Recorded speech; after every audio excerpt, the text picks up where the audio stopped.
Hello दोस्तों, आज हम लोग कुछ ऑब्जेक्टिव का क्वेश्चन करने वाले हैं।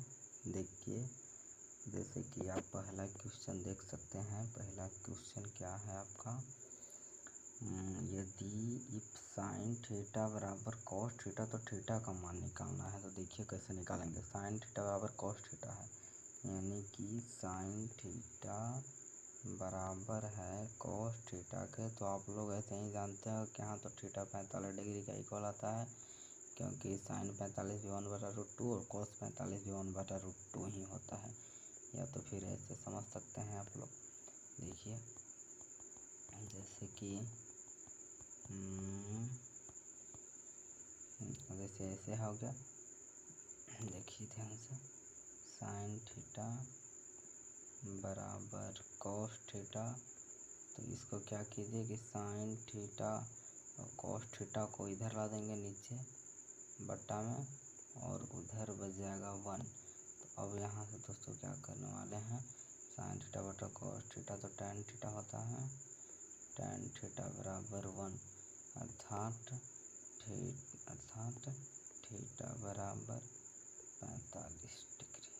तो इसका आंसर हो गया ये, इसका आंसर हो गया टी। ठीक है, चलिए अब दूसरा पर चलते हैं। दूसरा क्या बोल रहा है, एक वृत्त का व्यास 14 सेंटीमीटर है, तो इसकी परिधि ज्ञात कीजिए। तो परिधि तो आप लोग जानते होंगे, वृत्त का परिधि का फार्मूला होता है 2πr। वृत्त का परिधि का क्या होता है फार्मूला, 2πr। चलिए पहले इसको यूज कर देते हैं, 2πr होता है ना।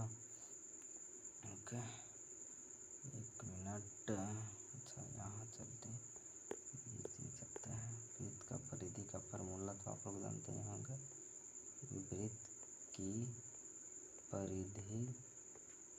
की परिधि बराबर क्या फार्मूला होता है, 2πr। आर बोले तो रेडियस। तो देखिए यहाँ पे रेडियस कितना दिया हुआ है, रेडियस दिया हुआ है, रेडियस ने व्यास दिया है। यहाँ क्या दिया है, व्यास। तो हम त्रिज्या कैसे निकालते हैं, व्यास का आधा होता है त्रिज्या। तो चलिए, मतलब 7। त्रिज्या कितना हो गया, 7। यानी यहाँ पे लिख सकते हैं 2 गुने पाई का मान 22/7 गुने आर का तरफ पर भी 7 हो गया, 7 7 कैंसिल। तो आपका हो गया 22 दूना 44 सेंटीमीटर। तो आपका आंसर हो गया 44 सेंटीमीटर, बोले तो डी। ठीक है दोस्तों, उसी तरह अब देखेंगे तीसरा। तो तीसरा में देखिए, तीसरा ध्यान दीजिएगा। तीसरा बोल रहा है बिंदु -5 और -13 के बीच की दूरी क्या होगी। तो इसको दूरी कैसे निकालते हैं, तो ध्यान से देखिएगा। इसका कोई कुछ फार्मूला होता है जो आप लोग को जानना चाहिए। और इसको हम कुछ इरेज कर देते हैं, उसके बाद से अच्छी तरह फिर इधर लिखने में भी हो जाएगा अच्छी तरह। ठीक है,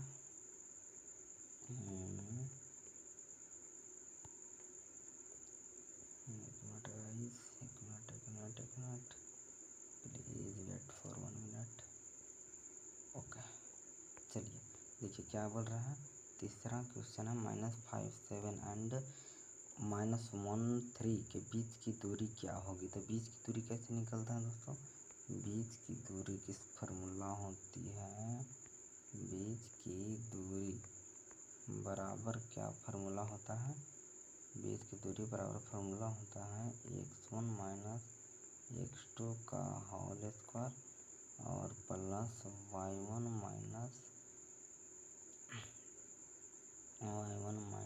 y2 का होल स्क्वायर, और फिर इस पर पूरा रूटा जाता है। ऐसे पूरा बच्चों ऐसे रूटा जाता है। बात को समझ रहे हैं। x1 माइनस x2 का whole square plus y1 minus y2 का होल स्क्वायर, मतलब कि अच्छा यहाँ पे भी है, टेस्ट करते हैं।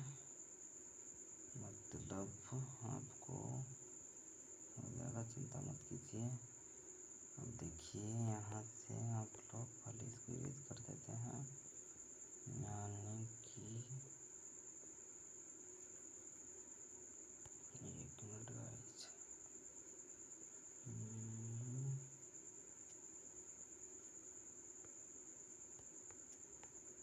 यानी कि देखिए यहाँ पे क्या हो गया, मेरा फॉर्मूला हो गया कि x1 माइनस x2 का whole square plus y minus y2 का होल स्क्वायर।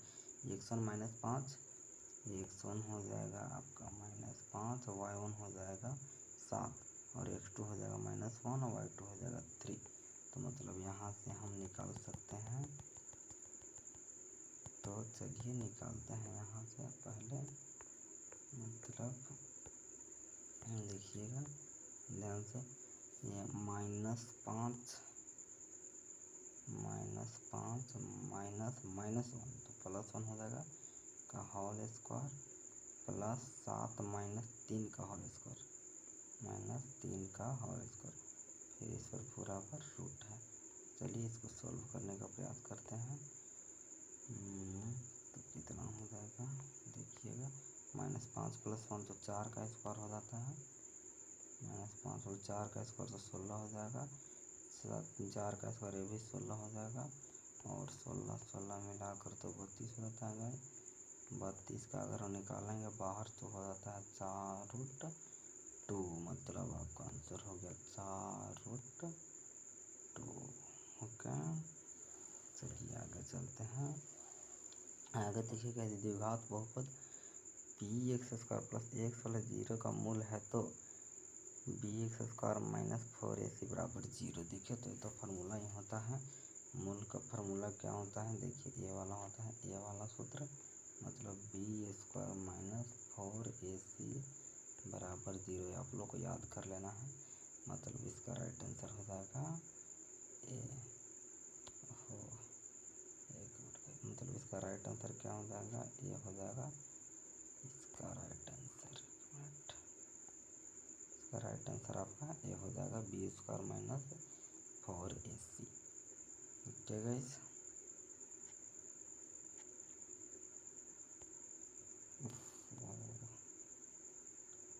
चलिए तो कुछ तो समझ में आ गया होगा। तो दूसरा पर देखते हैं, दूसरा क्या बोल रहा है, 2, 3 के बीच की मूल बिंदु से क्या होगा। मूल बिंदु बोले तो 0, 0, मूल बिंदु बोले तो क्या होता है, मूल बिंदु 0, 0, तो 0, 0 से इसके बीच की दूरी निकालनी है 2, 3 की। तो कैसे निकलेगी, देखिएगा ध्यान से इसको, अभी भी बताया है 2 - 0 का होल स्क्वायर प्लस 3 - 0 का होल स्क्वायर, मतलब 2 का होल स्क्वायर, 2 - 0 2 का होल स्क्वायर बोले तो 4, 3 - 0 3 का होल स्क्वायर बोले तो 9, अर्थात 4 और 9 हो जाएगा √13 यूनिट, अर्थात आपका ये वाला सही हो गया सी। ओके, अब 6 क्वेश्चन है, निम्नलिखित में किसका दशमलव प्रसार शांत है। शांत किसका होता है, तो शांत दशमलव किसका होता है,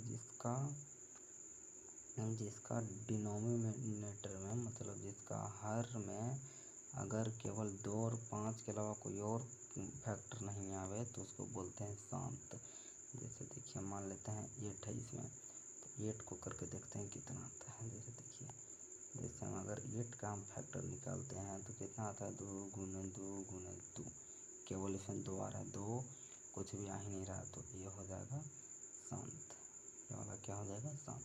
उस तरह ये सब भी चेक कर सकते हैं, जैसे 2/15 है तो इसको देखिए नीचे वाला कीजिएगा, ऊपर वाला का नहीं, यानी 15 है तो 15 का क्या होता है 3 × 5, देखिए इसमें एक आ जा रहा है 3, इसमें क्या आ जा रहा है 3, जो कि गड़बड़ है, 3 नहीं आना चाहिए, 2 और 5 आना चाहिए, या फिर दोनों आए, ये दोनों सिंगल सिंगल, लेकिन इसके अलावा कोई दूसरा अंक नहीं आना चाहिए। 3 आ जा रहा है जो कि गलत हो जाएगा, मतलब और आप देख सकते हैं, चेक कर सकते हैं, जैसे यहाँ है 29 जैसे यहाँ क्या है, ये गलत हो गया, 29/343, इसको भी करके देख लीजिए, 343 है ना, चलिए 343 को करके देखते हैं कितना आता है।